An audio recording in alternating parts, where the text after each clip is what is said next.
아멘. 네, 오늘 말씀의 제목, 내 인생에도 동역자가 필요합니다. 내 인생에도 동반자, 동역자가 필요하다라는 말씀의 제목으로 하나님 말씀 전하겠습니다. 빌립보서 말씀은 사실 2018년도 1월 달 상반기에 전했던 말씀입니다. 이것은 수요예배 때 전했던 말씀이고 좀 아쉽지만 수요예배 때 사실은 들은 분들이 열에서 한 15분 정도밖에 되지 않습니다.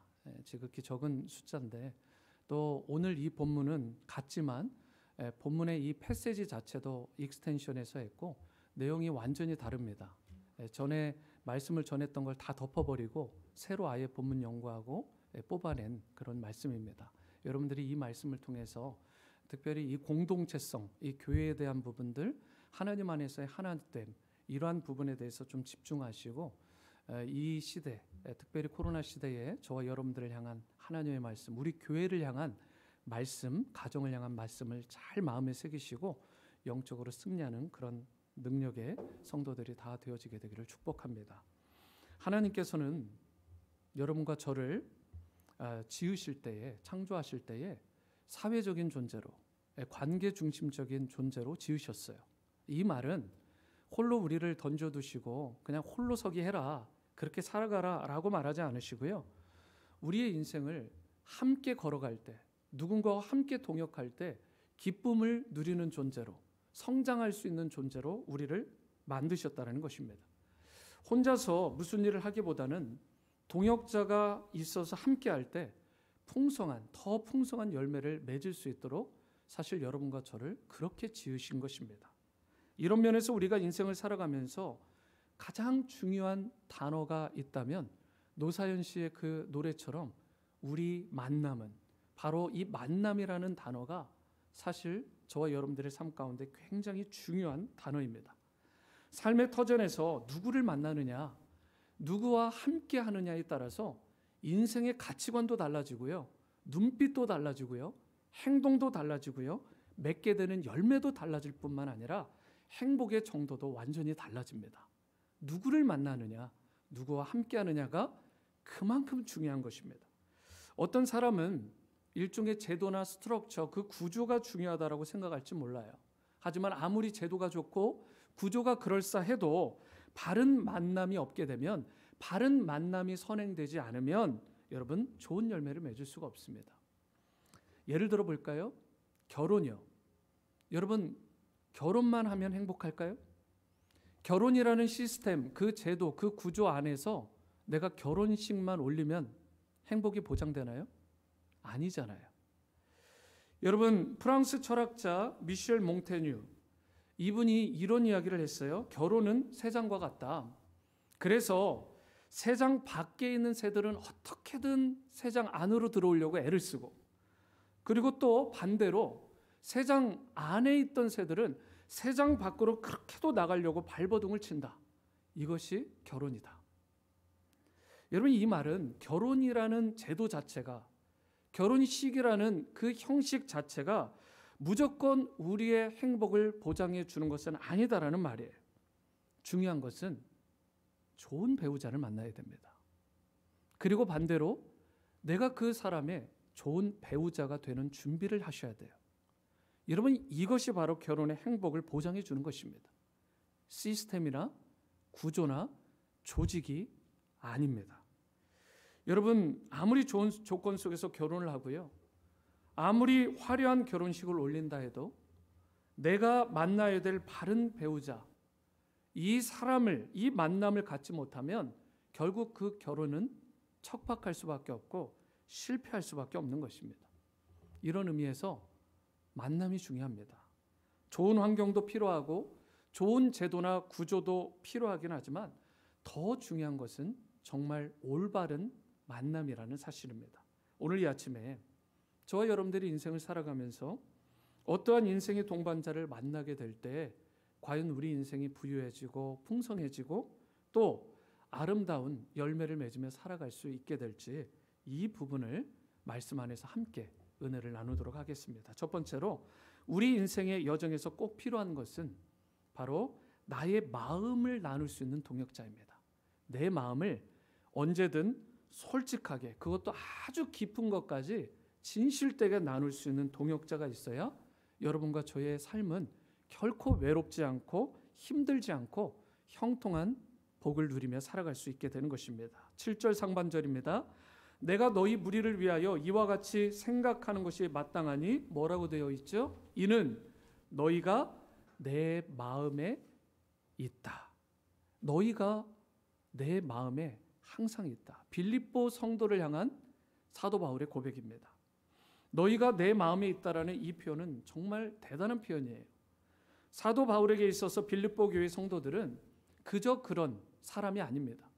그냥 스쳐가거나 그냥 메이크 펀 하는 그런 관계가 아니에요. 내 마음 중심에 항상 품고 있는 사람, 내 마음 가운데 항상 간절한 소망을 담고 생각만 해도 기뻐지고 또 그들이 안타까울 때 함께 흐르는 눈물이 있는 그런 관계. 여러분, 이 말은 그만큼 신뢰하고 그만큼 의지할 수 있는 관계고 마음을 허심탄회하게 터놓을 수 있는 그런 좋은 릴레이션십이 있는 관계라는 뜻입니다. 여러분, 그 이유가 무엇인지 7절 하반절에 나와 있는데요. 나의 매임과 복음을 변명함과 확정함에 너희가 다 나와 함께 은혜에 참여했던 자였기 때문이다. 이게 무슨 말씀입니까? 여러분, 여기서 나의 매임이라는 것은 말 그대로 체인에 묶여있던 상태입니다. 사슬에 매어 있었어요. 이것은 빌립보 감옥에서 사도 바울이 갇혔던, 그래서 착고에 매여 있던 것을 말하는 것일 수도 있는데, 사도행전 16장에 보면 바울이 빌립보 지역에 갑니다. 그런데 가서 무슨 일이 일어나죠? 귀신 들린 여종이나 남종들을 만나게 돼요. 그런데 거기에서 예수 그리스도의 복음의 능력으로 그 인생을 자유케 해줍니다. 귀신이 떠나가게 돼요. 그러면 여러분, 정상적인 사람이라면 어떻게 해야 될 것 같으세요? 모두가 기뻐해야 되죠. 귀신의 저주로부터, 그 눌림으로부터 평생 고통받던 그 인생들이 자유하게 됐는데 기뻐해야죠. 사람이라면 그렇게 해야 되는 거 아닙니까? 그런데 안타까운 건 정말 함께 즐거워하고 기뻐해야 될 그 주인들, 그 주위에 있던 사람들이 이 사람이 바로 이 귀신에서 노임을 받았는데 오히려 화를 내고요, 흥분을 하고요, 이 사도 바울을 고발을 합니다. 관가에. 죄목이 뭐냐? 내 비즈니스를 망쳤다는 것입니다. 귀신 들린 이 남종이나 여종을 가지고 이 점괘를 보게 되면 기가 막히게 마치는 거예요. 귀신이 들렸으니까 어느 순간까지는 마칩니다. 귀신이라는 게 능력이 있잖아요. 그러다 보니까 점괘가 그럴싸하니까 돈벌이가 엄청나게 됐는데 귀신이 떠나가니까 돈벌이가 망쳤다는 거죠. 그래서 고소를 했어요. 정말 있는 대로 두들겨 맞고 그리고 갖은 고초를 당한 후에 던전이라 불려지는 깊은 감옥 속에 그가 들어갑니다. 그때 그의 발과 손을 묶고 있었던 착고, 이것이 바로 무엇이냐? 바로 체인에 매였다라고 하는 표현을 쓰는 것입니다. 그런데 참 놀라운 것은 그때부터예요. 여러분, 인생에 어려움이 없을 수 없잖아요. 착고에 매이는 것 같은 고통을 당하지 않을 수 없습니다. 우리 믿는 자들도 코로나의 상황 가운데 우리가 모두가 두려움을 갖고 그리고 우리가 조심하는 상황입니다. 누구나 어려움을 당할 수 있어요. 그런데 그 다음 사도 바울과 실라가 어떤 행동을 하느냐? 그 빌립보 감옥 가운데서 하나님을 향해서 그 간수들과 죄수들이 다 들을 정도로 전심으로 소리 높이 하나님을 찬양합니다. 여러분, 이게 찬양이에요. 어떤 상황에도 나는 찬양하고 예배하네. 여러분, 이게 찬양이고 이게 예배예요. 사도 바울은 형편이 좋아서 찬양한 게 아니라 정말 극심한 상황, 정말 있는 대로 두들겨 맞고 마음이 상할 대로 상하고 좋은 일 했는데 하나님 이게 뭡니까? 하지 않고 도리어 그로 말미암아 하나님을 프레이즈했다고요. 찬양하고 높였다고요. 그러면서 하나님 앞에 간절하게 기도를 합니다. 여러분, 그 기도가 하나님 앞에 연락돼요. 옥문이 열립니다. 착고가 풀려요. 그리고 그가 그 감옥이라는 현장이 한순간에 놀라운 복음의 현장으로 변화가 돼요.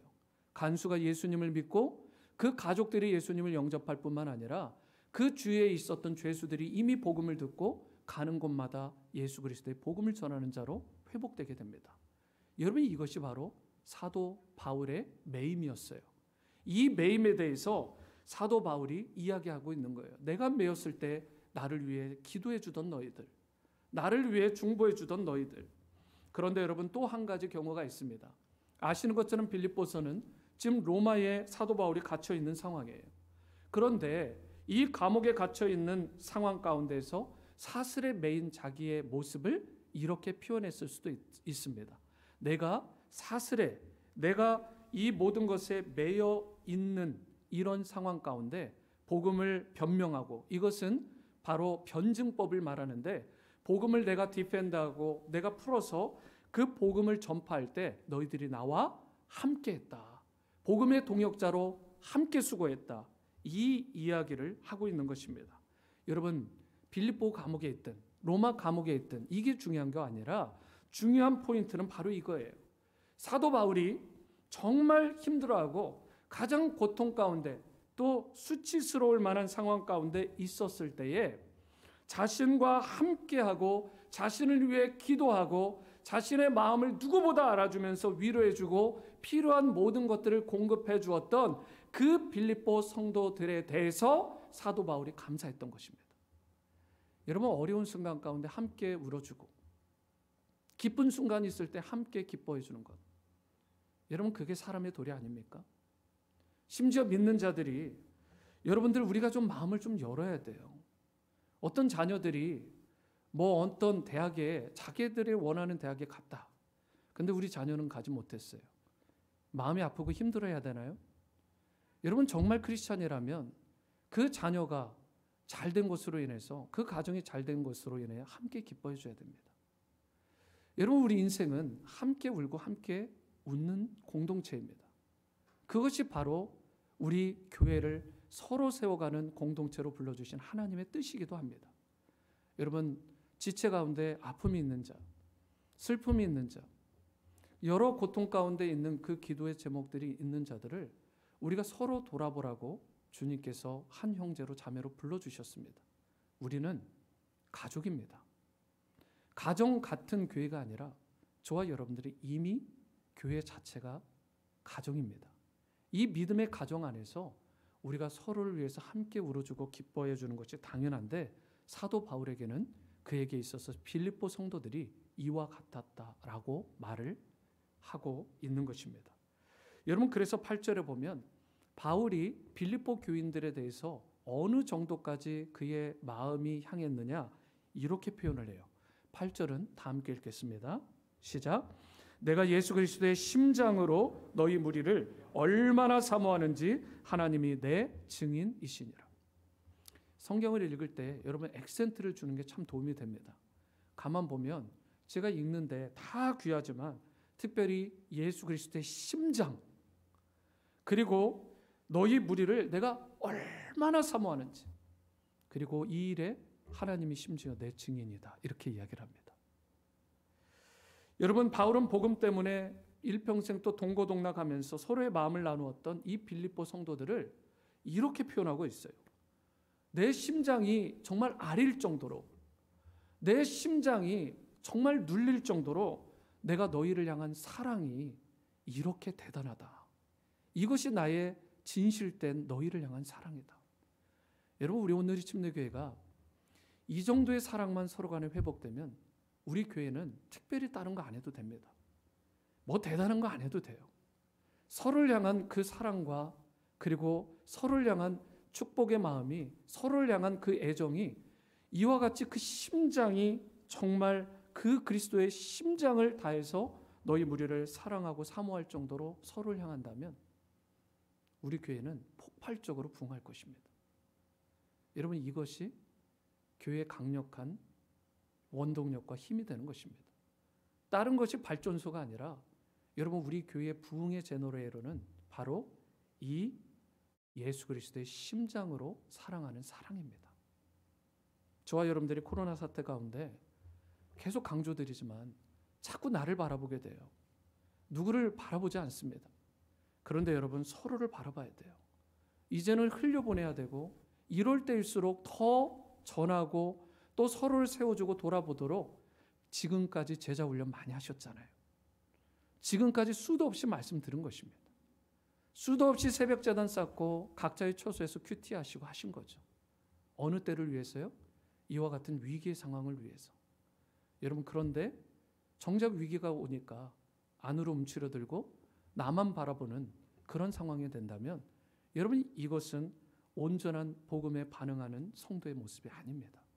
그러므로 저와 여러분들이 비록 상황과 환경과 형편적으로는 어려울지 모르지만 서로를 예수 그리스도의 심장으로 정말 간절한 그 마음으로 돌아보고 그리고 서로를 세워주는 그런 따뜻한 우리 오늘의 공동체가 될 수 있게 되기를 축복합니다. 여러분, 이처럼 내가 가장 힘들 때 내 마음을 나누고 또 내 마음을 위로해 줄 수 있는 그런 동반자가 나도 누군가에게 되겠지만 나에게 필요한 거예요. 여러분, 그런 거 느껴지시지 않으세요? 나에게 이런 사람이, 이런 동반자가 정말 있었으면 좋겠다. 솔직히 우리가 인생을 살아가면서 가볍게 만나는 사람 정말 많습니다. 여러분들 학교를 다니고 직장 생활하고 또 이웃과의 한국에서 미국에서 살면서 얼마나 많은 만남을 가졌습니까? 그런데 여러분, 그 가운데 밥 먹고 다니고 놀러 다니고 운동이나 오락 즐기고 귀합니다. 한국 같으면 노래방 가고 식당이나 찜질방에 가고 참 좋은 관계죠. 그런데 여러분, 그런 사람들과 여러분 잘 생각해 보세요. 정말 여러분들 마음 가운데 있는 그 눈물, 그 깊은 고통과 아픔까지, 그 비밀스러운 것까지 진실되게 그 깊은 부분을 대화하고 나눈 적이 얼마나 되십니까? 여러분의 인생이 진짜 중요한 일이 있는데 찜질방 같은 데 가서 이 수건 가지고 양머리 만들고 이 달걀 까먹으면서 막 히덕거리면서 그 마음에 있는 그 깊은 이야기를 나눌 수 있나요? 그냥 즐기고 끝나는 거죠.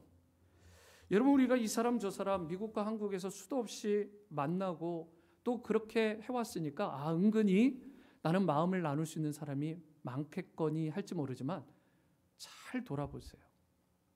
정말 이 코로나 사태 가운데서도 잘 돌아보세요. 여러분들의 마음을 얼마만큼 진짜 내 마음속에 깊은 것까지 다 들어줄 대상이 과연 있는가? 얼마나 있는가? 그래서 많은 사람들을 만나고 아는 것처럼 생각할지 모르지만 여전히 우리의 마음속 잘 점검해 보면 허전하고 허무하고 고독함을 느끼는 것입니다.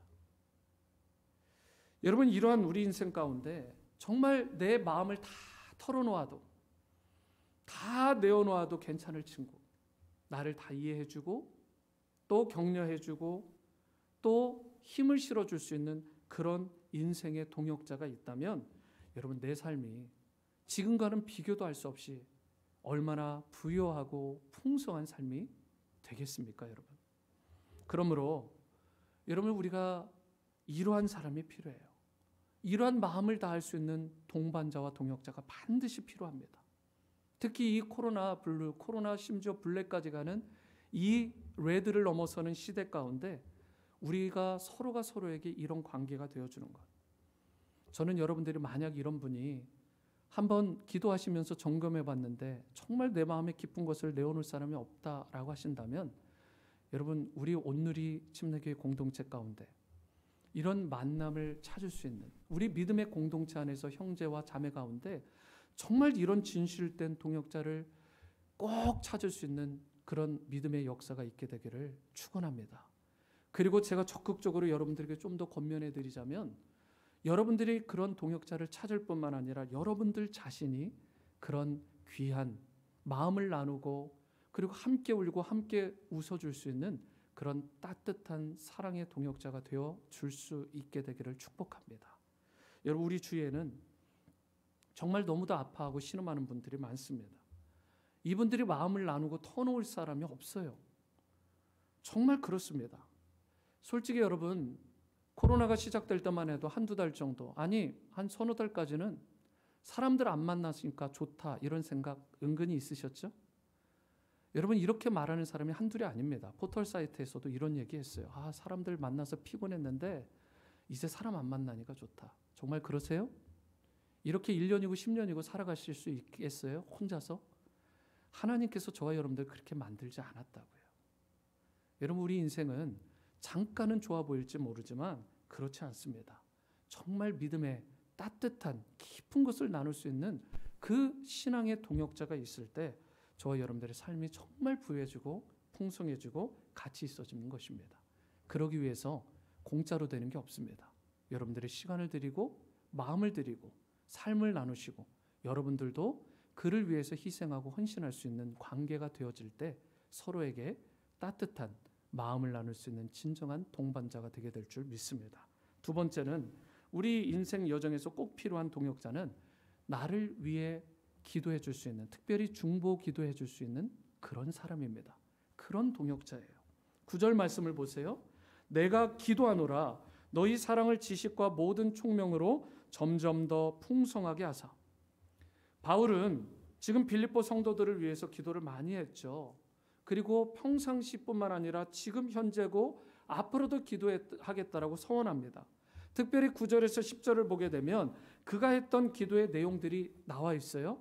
그냥 쓱 지나가지 마시고 첫 번째 이 사도 바울의 빌립보 교회를 위해 기도했던, 이 성도를 위해 기도했던 기도는 사랑이 그들 가운데 넘쳐나기를 기도했습니다. 다시 강조하지만 교회의 모든 프로그램들 다 내려놓고 뭐 식사 없애고 여러분 무슨 피크닉 뭐 이런 거 안 해도 돼요. 가장 중요한 건 사랑입니다. 사랑만 있으면 자연스럽게 그 공동체와 그 심령들은 부흥하게 되어 있어요. 그래서 사도 바울이 이 영적인 진리를 알고 이 빌립보 교회를 향해서 첫 번째 기도하는 기도의 간구, 중보 내용이 무엇이었냐? 그들이 서로 사랑하게 해달라. 여러분 그냥 사랑하는 게 아닙니다. 지식과 총명을 동반한 사랑입니다. 여러분 좀 알고 사랑해야지 무턱대고 사랑하는 건 사랑이 아닙니다. 말씀 안에서 예수 그리스도께서 보이셨던 그 십자가의 사랑으로 저와 여러분들이 사랑하는 것입니다. 내 사랑의 수준과 내가 경험했던 것으로 서로 사랑하면 실패해요. 하지만 성경 안에서 우리에게 보여주시는 그 지식과 그 총명함에 그 모든 것들을 통해서 내가 서로를 말씀 안에서 사랑하게 되면 그 사랑은 오래가고 변하지 않는 것입니다. 그리고 그 사랑은 파워가 있고 진실된 것입니다. 두 번째 기도는 10절에 나와 있는데요. 10절을 보시면 너희로 지극히 선한 것을 분별하며 또 진실하여 허물 없이 그리스도의 날까지 이르게 될 것이다. 지극히 선한 것을 분별한다라는 말이 나옵니다. 이게 무슨 말이에요? 여러분 이 시대가 악하잖아요. 무엇이 선한지 악한지 정말 모릅니다. 우리 믿음의 성도들도요. 잠깐만 조심하면 세상적인 것인데 그게 마치 복음적이고 성경적이고 주님이 원하시는 것으로 착각하고 그걸 덥석 잡아버려요. 본인의 마음 가운데 세상적인 것들, 하나님이 기뻐하시지 않을 건데 자기만 좋아할 것을 다 갖다 놓고 저한테 이거 가지고 기도해달라고 하시는 분들이 꽤 있습니다. 여러분 하나님이 보시면 분명하죠. 말씀에 비춰보면 분명하죠. 무엇이 선하고 무엇이 악한 것인지, 무엇이 옳고 무엇이 그른 것인지 분명한 것입니다. 그런데 지금 사도 바울이 성도들에게, 빌립보 성도들에게 기도하는 그 기도의 제목 가운데 두 번째가 바로 이러한 것들을 영적으로 분별하는 능력을 갖게 해달라고 말하는 것입니다. 교회가 건강하려면 영적인 분별력이 있어야 돼요. 저희 교회는요, 제가 객관적으로 말씀드리지만 건강한 교회입니다. 그런데 제가 지나왔던 교회들은 저희 교회보다 사실 사이즈가 다 큰 교회예요. 그런데 그 교회들의 특징이 뭐냐면 분열들이 한 번씩 다 있었습니다.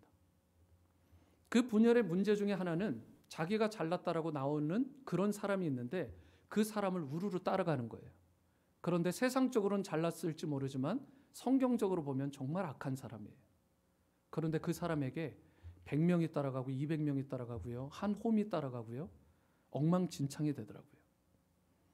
여러분 분별을 하지 못해요. 수많은 사람들이 무엇이 옳은지 그른지를 모릅니다. 분위기에, 감정에, 그 당시의 상황에 휩쓸려가 버리는 것입니다. 영적 분별력을 상실해 버리는 거예요. 여러분 교회가 든든하고 공동체성을 아름답게 건강하게 이루려면 영적인 분별력이 각자가 있어야 돼요. 담임 목사 하나 있다고 교회 안수 집사님들, 권사님들, 장로님들만 있다고 여러분 교회가 든든해지는 게 아니라 성도 한 명 한 명이 하나님께서 주시는 영적인 디서먼트, 이 분별력이 반드시 있어야 그 교회는 건강하게 세워지는 것입니다. 그래야 교회가 말이 없고 평화롭고 은혜 가운데 날마다 거하는 것이에요. 여러분, 그러므로 이 영적인 시대를 분별할 수 있는 영적 분별력이 여러분과 저에게 반드시 이 시대 가운데 있게 되기를 축원합니다. 세 번째는 여전히 10절에 나오는데 진실하여 허물 없이 그리스도의 날까지 이루고 라고 10절에 나오죠. 여러분, 이 말은 순결하고 거룩하고 하나님 앞에 흠이 없는 삶을 살아가라는 것입니다. 저는 오늘도 기도했습니다.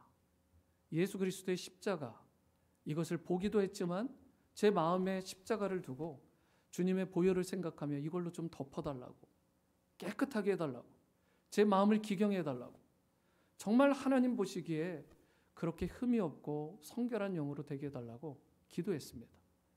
여러분, 기도하셨죠?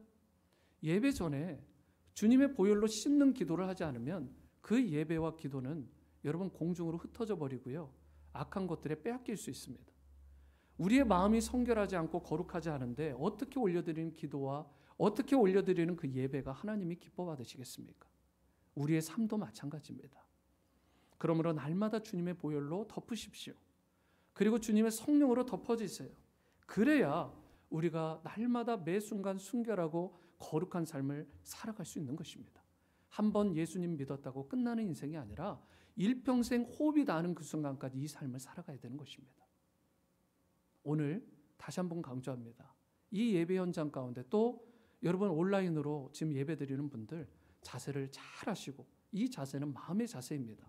그리고 몸의 자세도 흐트러지지 마시고 정말 습관적으로 드리는 예배가 아니라 주님의 그 거룩과 성결함으로 옷 입는, 그래서 주님의 기쁨이 되시는 그런 여러분과 제가 될 수 있게 되기를 바랍니다. 네 번째 기도는 11절에 나옵니다.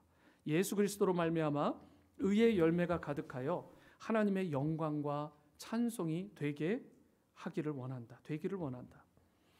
그들이 맺게 되는, 빌립보 성도들이 맺게 되는 열매들이 많잖아요. 여러분들이 맺게 되는 사회적인, 세상적인, 신앙적인 열매들이 많을 것입니다. 그런데 그 수없이 맺는 열매들이 다 하나님께 영광이 되는 게 아닐 수 있어요. 그래서 사도 바울이 지금 빌립보 성도들을 향해서 말하는 건 너희들이 맺는 모든 열매들이 하나님께 영광이 되기를 원한다라고 중보하고 있는 것입니다. 여러분, 방향이 중요해요. 방향이 중요합니다. 이것은 단순한 기도가 아니에요. 어떤 무엇을 원한다, 필요한다, 중요한 기도지만 그런 기도의 내용이 아니라 최상의 크리스찬, 최고의 성도가 되라라고 권면하는 내용이에요. 너희들이 살아가고 열매 맺는 모든 결실들이 하나님께 영광이 되는, 그야말로 하나님이 기뻐하시는 최상의 크리스찬의 반열에 올라가라라고 중보하고 있는 것입니다. 여러분, 우리 크리스찬의 삶은 적당한 선이라는 게 없습니다. 고 이건희 씨가 10월 25일에 운명하셨죠. 소천하셨습니다. 근데 이분이 이런 이야기를 했어요. 2등은 기억하지 않는다. 아무도 기억하지 않는다. 오직 1등만 기억한다. 세상에서도 그래요. 여러분, 그런데 우리가 세상적으로는 그렇게 머리를 디밀고 1등 하려고 노력을 하는데 정작 신앙 안에서는 그렇게 정말 하나님 앞에 모든 열정을 다해서 갈망하는 성도들이 과연 얼마나 될까요, 여러분? 목사님이 모르셔서 그래요. 다 그래요. 여러분, 정말 그럴까요? 저부터도 안 그런 것 같아요. 어느 때 보면 제가 포커스를 놓칠 때가 있습니다. 뭐 이 정도면 됐지. 코로나 때 이 정도면 됐지. 여러분, 그 순간 위험한 것입니다. 우리는 최상의 크리스찬이 되기 위해서, 최고의 크리스찬이 되기 위해 노력해야 돼요. 이 정도의 신앙으로, 이 정도의 성경적인 지식으로, 이 정도의 하나님과의 친밀함으로 절대 만족하면 안 됩니다. 내가 지금까지 전도한 게 얼만데, 여러분 전도한 게 얼만데요? 남아 지금 호흡하고 살아갈 시간이 훨씬 더 많이 남아있는데 그동안 수없이 많이 전도를 하고 선교를 했으면 여러분 so what? 남은 생명은, 남은 인생은 그럼 어떻게 살아가시겠습니까? 우리가 호흡이 닿는 그 순간까지 하나님께 영광이 되자. 정말 천하보다 귀한 한 영혼이라도 주님 앞에 돌아오게 하는 일에 쓰임 받아야 되는 것입니다. 여러분, 빌립보 성도가 이렇게 잘 되기를 사도 바울이 기도했습니다. 그에게 든든한 기도의 후원자가 있었어요. 그들에게. 그리고 사도 바울에게는 빌립보 성도들이 그런 기도의 든든한 후견자였습니다. 여러분, 우리가 가져야 될 많은 자원들이 있어요. 그 중에 가장 강력한 자원이 뭐냐? 기도의 자원입니다. 기도의 리소스예요. 우리 인간의 능력과 힘이라는 건 언제나 한계투성입니다. 언제나 제한적이에요. 먼저 시간과 공간의 제약을 받잖아요. 여러분들이 자녀들이 지금 어디 있는지 무엇을 하는지 지금 아십니까? 하루 가운데 잠잘 때 빼고 여러분들 자녀들과 대화하는 시간, 함께 보내는 시간이 얼마나 되세요? 그런데 우리가 기도하면 하나님께서 그들의 현장 가운데 가신다고요. 우리가 그들을 위해 중보하면 하나님께서 그들의 삶의 현장 가운데 역사하셔서 그가 또는 우리 아이들이 못하는 그 삶의 현장에서 그 일들을, 장애물들을 뛰어넘게 하시고 그 문제를 해결해 주시고 정말 높은 곳에 거닐 수 있도록 그의 삶을 형통하게 해주신다고요. 여러분, 기도는 하나님의 그 주권과 그 능력을 인정하고 그분의 리소스를, 그분의 파워를 우리의 삶의 현장으로, 우리의 자녀들의 삶의 현장으로, 우리 모든 삶의 현장 가운데 임하게 하시는 것입니다. 그러므로 여러분, 세상에서 가장 귀한 부모님은 기도하는 부모님입니다. 돈 많은 부모님은 때로는 여러분 도움이 되고 편리할 수 있지만 돈 많은 부모님 밑에 있는 자녀들이 다 잘 되라는 법은 없어요. 하지만 제가 개런티합니다. 기도하는 부모의 자녀는 결코 망하는 법이 없습니다. 한때는 빗나가는 것처럼 보이지만 막다른 곳에 가는 것처럼 보이는 자녀들이 있을지 모르지만 벼랑 끝에 가는 그 순간에도요, 하나님께서는 반드시 그 자녀를 픽업하시고 세워주시고 회복하시고 놀랍게 사용하십니다. 저는 불신 가정에서 태어났습니다. 한때는 교회를 좀 다니는 것처럼 하셨지만 사실 나중에 보니까 크리스찬이 아니신 거예요. 교회를 안 다니셨어요. 제가 결혼할 때 당연히 넌 크리스찬들이셨습니다. 저희 부모님은. 결혼할 가운데 저희 장인 장모님, 그때 이미 이제 선교적인 삶을 살아가시고 평신도를 마치시고 이제 목회로 안수를 받으시는 상황이었습니다. 저희 마음에 가장 좋았던 건 그분들이 무엇을 가지고 있고 그리고 무슨 사회적인 지위가 있고 전혀 생각도 나지 않고 부럽지도 않았습니다. 다만 우리 장인 장모님이 기도하는 분이라는 거예요.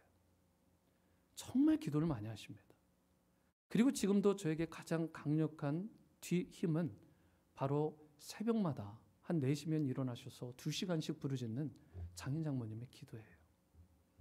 저는 그 파워를 믿습니다. 이제는 저희 어머니도 권사님이 되셨어요. 이제 제가 복음을 다시 전하고 그리고 권사님이 되셔서 저를 위해 기도하고 계십니다. 이것이 저에게 강력한 힘입니다. 여러분이 여러분들을 위해 기도해 주실 분이 있습니까? 그리고 그 받은 힘을 여러분들의 자녀를 향해 쏟고 계십니까? 쏟으신다면 얼마나 쏟고 계십니까? 기도하는 부모 밑에 있는 자녀는 결코 망하는 법이 없다는 것을 기억하시고 여러분들 기도하는 부모로 자녀를 책임지시고 세워주는 놀라운 은혜가 있게 되기를 축원합니다. 세 번째이자 마지막은 우리에게 필요한 동역자는 끝까지 이루시고 함께 하실 바로 신실하신 동역자입니다.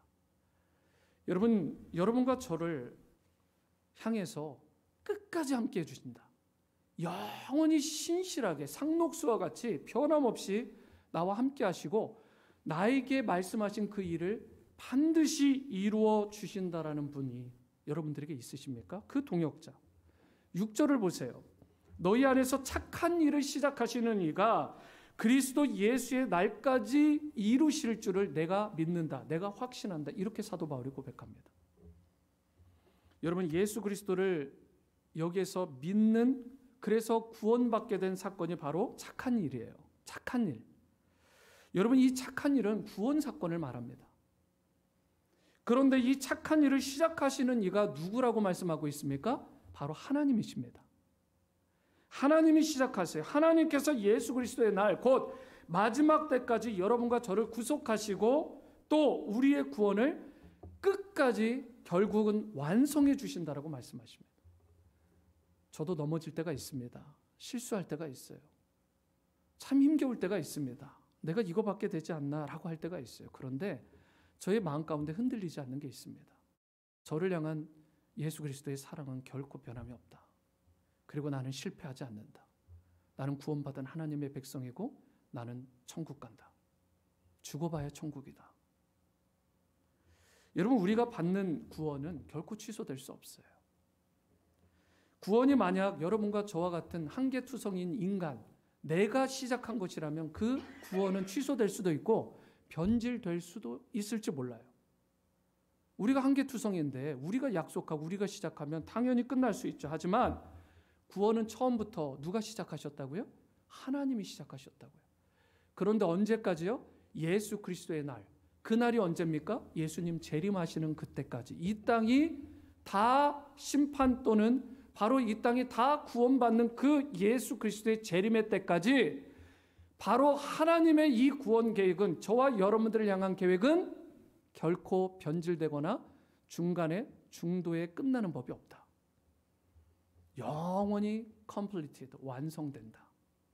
여러분, 이것을 믿으시기 바랍니다. 사랑하는 성도 여러분, 잘 생각해 보세요. 인간 동역자는, 사람 동역자는 참 귀합니다. 마음을 나누는 사람, 기도를 나눌 사람 필요하다고 말씀드렸어요.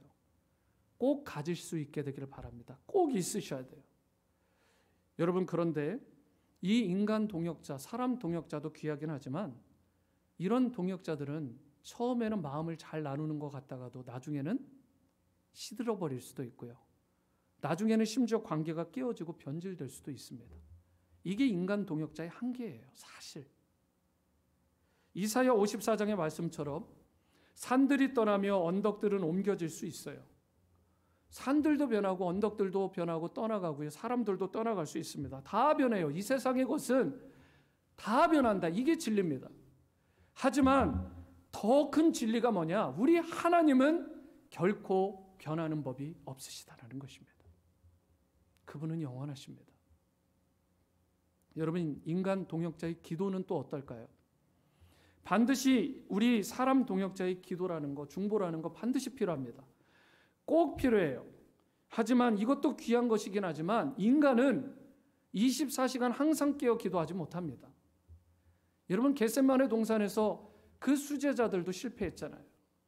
피곤하면 졸아요. 자기를 먼저 생각하지 남을 먼저 생각하지 못할 때가 많습니다. 여러분, 그런데 이런 한계투성이인 바로 인간 중보자, 인간 기도자와는 달리 시편 121편 4절 마지막으로 함께 읽어봅니다. 시작. 이스라엘을 지키시는 이는 졸지도 아니하시고 주무시지도 아니하시리로다. 아멘. 여러분, 믿으십니까? 여러분, 때로는 제가 설교를 하다가 더 풀어서 설명할 것도 없다. 본문에서 1, 2, 3를 잡아낼 것도 없다. 이 말씀 하나만 붙들면 된다라고 하는 말씀들이 있는데 저는 그 중에 한 말씀이 이 말씀 같아요. 여러분, 이 말씀이 정말 믿어지면 얼마나 파워가 있겠어요. 이스라엘은 여러분과 저를 말하는 것입니다. 예수를 믿는 구원받은 하나님의 백성, 새 이스라엘. 그런데 이 하나님의 백성, 하나님의 자녀를 지키시는 자는, 그 하나님은 졸지도 않아요. 쉬시는 법이 없습니다. 열심히 있으시는데 그 열심이 특심하십니다. 그리고 결코 지치거나 쇠하지도 않으시고 결코 주무시는 법이 없다. 늘 깨어 있으십니다. 나는 잘지 모르지만, 나는 실패할지 모르지만 우리 하나님은 실패하시는 법이 없습니다. 그 하나님이 지금 이 순간에도, 그리고 앞으로 여러분들이 살아갈 때도 여러분 곁에 계시고 여러분을 지켜주시고 보호하시고 여러분의 부르짖음에 신음에 응답해 주시는 것입니다. 히브리서 7장에서 우리 주 예수님은 항상 살아계셔서 나를 위해, 우리를 위해 기도하며 간구하시는 분, 간구는 간이 저리도록 구한다라는 뜻. 여러분, 예수님께서 저와 여러분들의 중보자가 되시는데 간이 저리도록, 사도 바울의 표현에 따르면 심장이 끊어질 정도로 여러분, 저와 여러분들을 위해 기도하는 분이 있습니다. 누군가 널 위해 기도하네. 그 찬양은 인간 동역자도 될 수 있지만 아니요, 그분이 바로 우리와 영원토록 함께 하시고 우리의 구원이 다하는 그 순간까지 영원히 우리와 맺으신 언약을 지키시고 신실하게 우리를 보호하시는, 바로 자지도 졸지도 않으시는 우리의 주님이심을 고백합니다. 여러분, 문제가 있고 고난이 찾아와도 홀로 외로워 마음이 무너지는 그 아픈 순간에도 끝까지 여러분과 저를 위해서 이루실 분, 반드시 완성해 주시고 세워 주실 그분이 여러분과 저의 주님이 되어 주십니다. 끝까지 도와주십니다. 중간에 포기하지 않으십니다. 건져내시고 세워주시고 회복해 주십니다. 여러분, 이 주님께서 여러분과 여러분의 가정에도 함께 하실 뿐만 아니라 우리 온누리 침례교회 공동체 모든 성도님들과 자녀들을 일평생 붙들어 주시게 될 줄 믿습니다. 이 놀라운 은혜가 일평생 여러분과 저와 함께 하시기를 주님의 이름으로 축원합니다. 이 시간 함께 마음을 담아 찬양하십니다. 당신이 지쳐서